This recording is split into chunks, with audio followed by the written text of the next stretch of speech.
Fraser Ellis is the member for Narunga. Good to have you back with us on Flow, Fraser. Thank you, Rikki. Thanks for having me once again. Just first of all, I just want to check your travel plans. Are you attending State Parliament tomorrow for this sitting or sit-in that's being planned regarding whether Parliament should be recalled in the lower house? Yep, I'll pop along to that. I signed a letter a few weeks ago encouraging the recall of Parliament because I was concerned at that point and remain concerned now. I just want to ensure that everyone has the opportunity to vote, primarily in 6 weeks' time.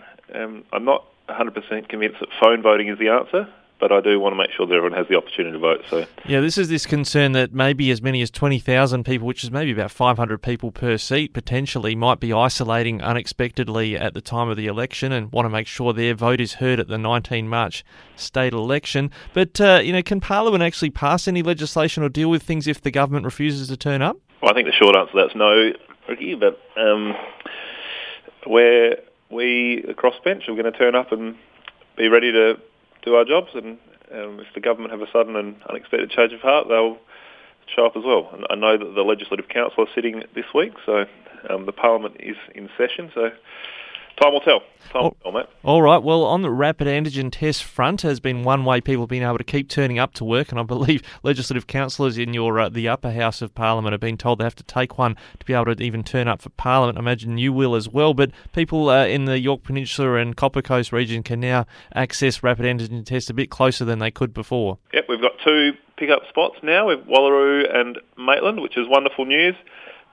It was a little bit disappointing that it took so long for them to get rolled out, but I appreciate the logistical challenges in rolling them out across the state, and it's pleasing we've got the option now. And the only one downside is that we still haven't got a PCR nor a RAT site on the southern Yorke Peninsula. So those that live around Yorktown, Warooka, or even further south at Marion Bay still need to drive to Maitland as their closest outlet for any sort of test. So I'm continuing to try and work on that and provide an option or opportunity for those down at the southern part of the Yorke Peninsula. Well, I was pleased to see not only yourself but the opposition spokesperson Claire Scriven was critical of the slow rollout of RAT sites around the state, and they suddenly started rolling out pretty quickly. So I guess an illustration of having local members and an opposition willing to advocate on that gets some outcomes. I'd like to think so, Rikki. Thank you kindly. But yeah, always trying to go into bat and making sure that we get everything that those in the city take for granted, we have access to here in the country. So hopefully it's had some sort of impact.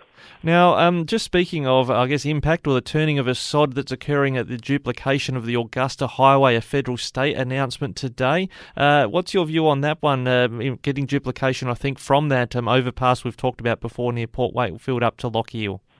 It'd be wonderful. I continue to get traffic moving east to west and west to east as quickly as possible. Will be a tremendous initiative, and really exciting to see all the work going on at Port Wakefield, both the overpass and the reconfiguration of the passage through the town, and now the duplication through to Lochiel.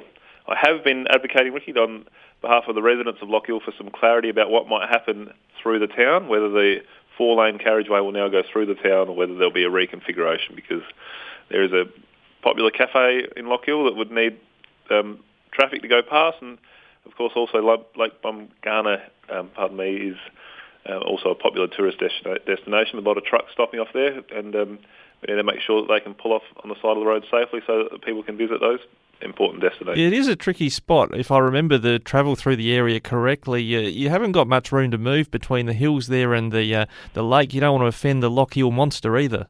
No, the Lochiel Ness monster can't get disrupted, but and of course there are some significant hills on the other side, so I'm trying to get clarity and haven't been able to get any as yet about what might happen through Lochiel or whether they go around it. So that's an important consideration for people in the northern part of Narunga. Yeah, now looking at those competing land use issues, this has been a red-hot topic even before you're in Parliament about the farmers' right to, have more say on whether a mineral exploration occurs on their property. You've heard from Rebecca Knoll, the CEO of the Chamber of Mines and Energy, her view on the findings of a recent inquiry about that. What do you have to say about farmers having a right to veto miners' access? Well, I can say that it doesn't appear, at least in the last Parliament, that there was an appetite from the majority of the parliamentarians to grant a right to veto, and I think we can be quite confident that there won't be in the next one either. So that is as good as off the table. I have met with Rebecca and SACOM about the Select Committee report findings and shared them with them and discussed them with them, I should say, and fair to say they don't necessarily agree with them all, but It's still my intention to progress them, and if re-elected, will be seeking to insert those findings by way of a private member's bill into the next Parliament for discussion by the next Parliament. So I fully intend to continue to progress the issue, and I remain of the firm belief that it will be an improvement over the current state of play. Now, to clarify your position, do you support like an absolute veto for farmers, or the veto recommended by the inquiry, or something less than that?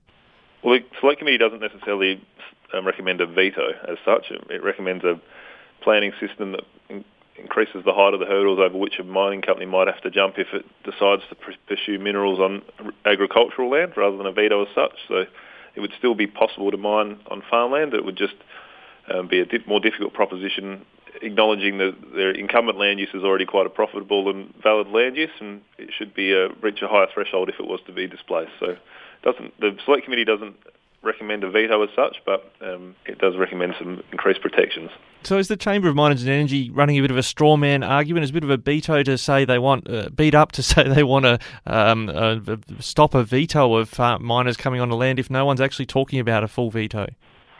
I can't speak for the Chamber. I've shared the Select Committee reports with them, and I'm sure they've discussed it with other members, and I'm well aware of their strong opposition to a full veto, and that's been consistent throughout the whole length of this debate. And I can't speak for them, but I still have the firm belief that it'll be improvement on the current situation that we have here in South Australia. Now, we've spoken before about how you would look to come back into the Liberal Party fold. If things open up for you on that front, you have to run as an independent in this election. But this issue of a miner's right of veto, if it comes down to neither party has can form a majority in the Parliament, is this something you'd make conditional on your support for who you'd back for going into government?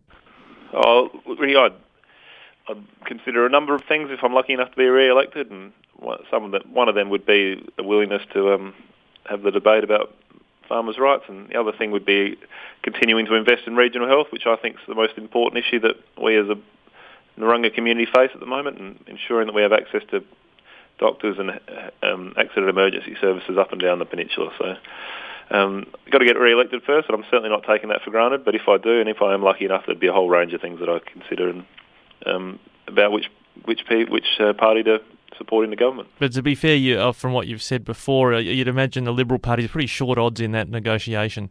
It'd certainly be in the front seat, and I have to say, Rikki, if we compare the track records over the past 16 years over who's delivered more, which party's delivered more, and my view was that over the 16 years of Labor, we didn't necessarily achieve a hell of a lot. We had roads falling into disrepair. In fact, speed limits were dropped, and we had they were trying to shut down the Yorktown Hospital, and since that time, in the last 4 years, we've had a significant road investment, well over $200 million worth of road being built, brand new surgery theatre at Yorktown. We've got 3 doctors starting as full-time employed doctors at the Wallaroo Hospital very shortly, and we've made some genuine strides and improvements. So I think there'll be a whole range of things to consider. I'm not casting my ballot early, but I think the track record would put the Liberals in the box seat. All right. Well, thanks, Fraser, for that. We've got to keep moving, but much appreciate your time and feedback on that, and we'll touch base with you again before this state election on the 19th of March. Cheers, Rikki. Thanks for your time, mate.